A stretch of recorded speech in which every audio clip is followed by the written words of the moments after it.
Hey guys, Double Wide 6 here, and today I'm going to be doing a little video on how the fuel line and primer lines are routed on the Craftsman and Poulan chainsaws. They're really common saws, and if you don't do it every day it can be really confusing. I don't do it every day, and I got a saw in the other day that like all the fuel lines are ripped out of it, so I was trying to figure out exactly how it goes. So I thought I'd make a little video to help you guys out. And I'm also going to let you in on my theory on renting out chainsaws. So stay tuned. So if you're a guy like me and you repair chainsaws and small engine stuff, you're going to get all kinds of people asking you to borrow saws and this and that because they know you have the equipment. And I don't know, I'm not too crazy about just loaning out a chainsaw. I kind of feel like that's a little bit like loaning out your girlfriend. They never come back quite the same. And I just loaned out that yellow chainsaw there, and it's no different. He came back, and you know, the chain's like completely dull. The guy that had it, you know, he must have hit some dirt and some rocks and stuff. So if you do small engine work like I do, I'd recommend keeping around some cheaper saws that you can just give to people if they need a loaner saw. So I like to help people out, and just by having an extra saw or two laying around, that makes it real easy. So long story short, this saw, this yellow saw, this happens to be my loaner saw, and I loan it out to whoever needs a saw. And right now the bar brake is broken on it. It's completely busted, plastic's cracked. So I was gonna get a new one off eBay. I saw they were $30, and I figured if I just wait, I'll find one. Sure enough, one will roll in that fits. So I saw this thing on Craigslist the other day, and I picked it up for $20, and you know, it never fails. You go to get something to get a part off of it, and it turns out that green saw is probably in better shape than the saw I'm working on.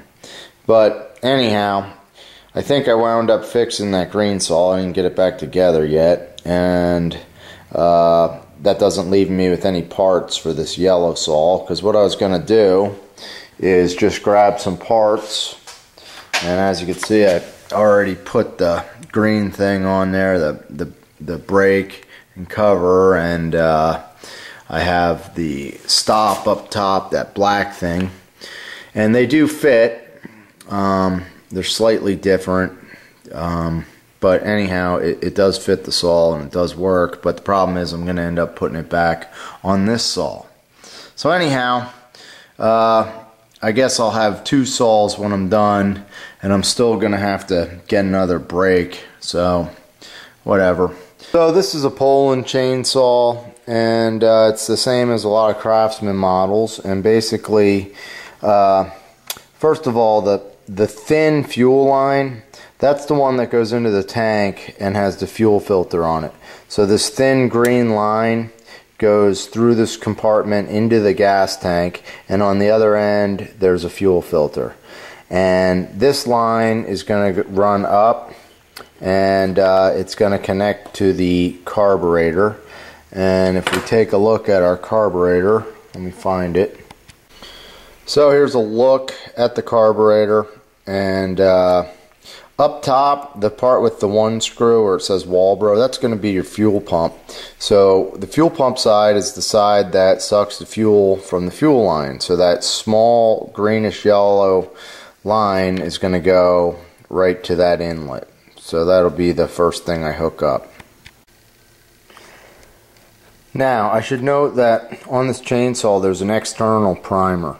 Okay, one of the lines that goes to the primer runs into the tank, and it's a grayish line. It goes into the tank, and that just prevents a vacuum from happening because the fuel tank is sealed. So it allows air to get out of there, so the primer should work. So that just goes into the tank there, and it stays up top on the top of the tank. And the other line that comes out of the primer is going to go to the metering diaphragm for the carburetor. So if we look at the carburetor, this is your metering diaphragm underneath there, and here's your inlet, and that line is going to tie on there. So I'm going to connect that now to that inlet. A little tip for you is if you pull the trigger, that'll move the throttle linkage enough that you can get this thing mounted on those mounting bolts with everything connected. So that'll give you a little more freedom and movement to get everything secured. Once you hook up your throttle linkage and your choke, you want to make sure all that is functioning right, so you can pull the trigger there and see that the throttle's moving. And now we're going to install our air filter assembly. So we're going to kind of wiggle that into place just like that, and there's two 5/16 mounting bolts that go on here before we put on our air cleaner. So I have everything tidied up and secured. I cleaned the carburetor on this saw. I didn't fire it yet, so I'm going to see if it runs. It might need an adjustment, high or low, but I got it back together, and the main focus of this video is to see how those fuel lines go. So I'm going to try and give it a cold start, and we'll see what it does. Quick tip for you. This thing here is a metering diaphragm, and this is usually the thing that goes wrong with these carburetors the most. I mean, they can get dirty, but if it's not pumping fuel right, sometimes these diaphragms get hard. What I do with the old diaphragms that I pull out, I throw them into a bottle that has brake fluid in there, just regular car brake fluid. And what that does is it actually loosens up these filters, or these diaphragms. Now, generally I buy new ones, but if I'm in a bind and I don't have one, I will go to here. And I let some of these have probably been sitting in here for 2 to 3 years. It just keeps them real flexible. You know, so if you have one that is a little bit stiff, you can throw it in fuel or in brake fluid, and you can keep it. So this is the one, I can tell it's still stiff. This is the one I put in there yesterday that actually came from the saw. But if I reach in here, I can feel these other ones that have been sitting in here for, you know, probably a couple of years. They're good to go. So, you know, if you're ever in a pinch and you're working on a carburetor and you don't have the parts for it, you can pull one of these, and usually I just degrease it along with the carburetor and the ultrasonic cleaner. And I've used these on occasion, and I've had good success with them. Alright, so here we go. True cold start with this thing. Prime it up.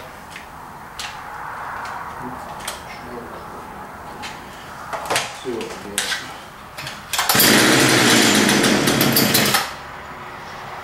She wants to run.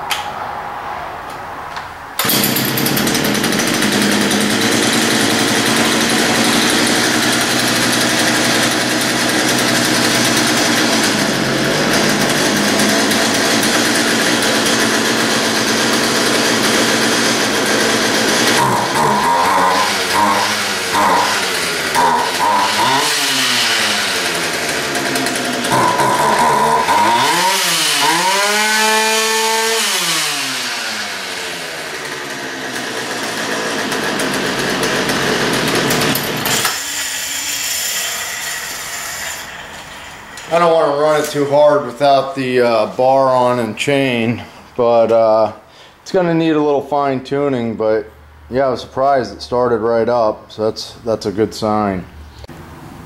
So I'm Double Wide 6. Hopefully you enjoyed this video. You can check out my channel. I got a bunch of small engine and other repair videos, and as always, Thanks for watching, and please subscribe.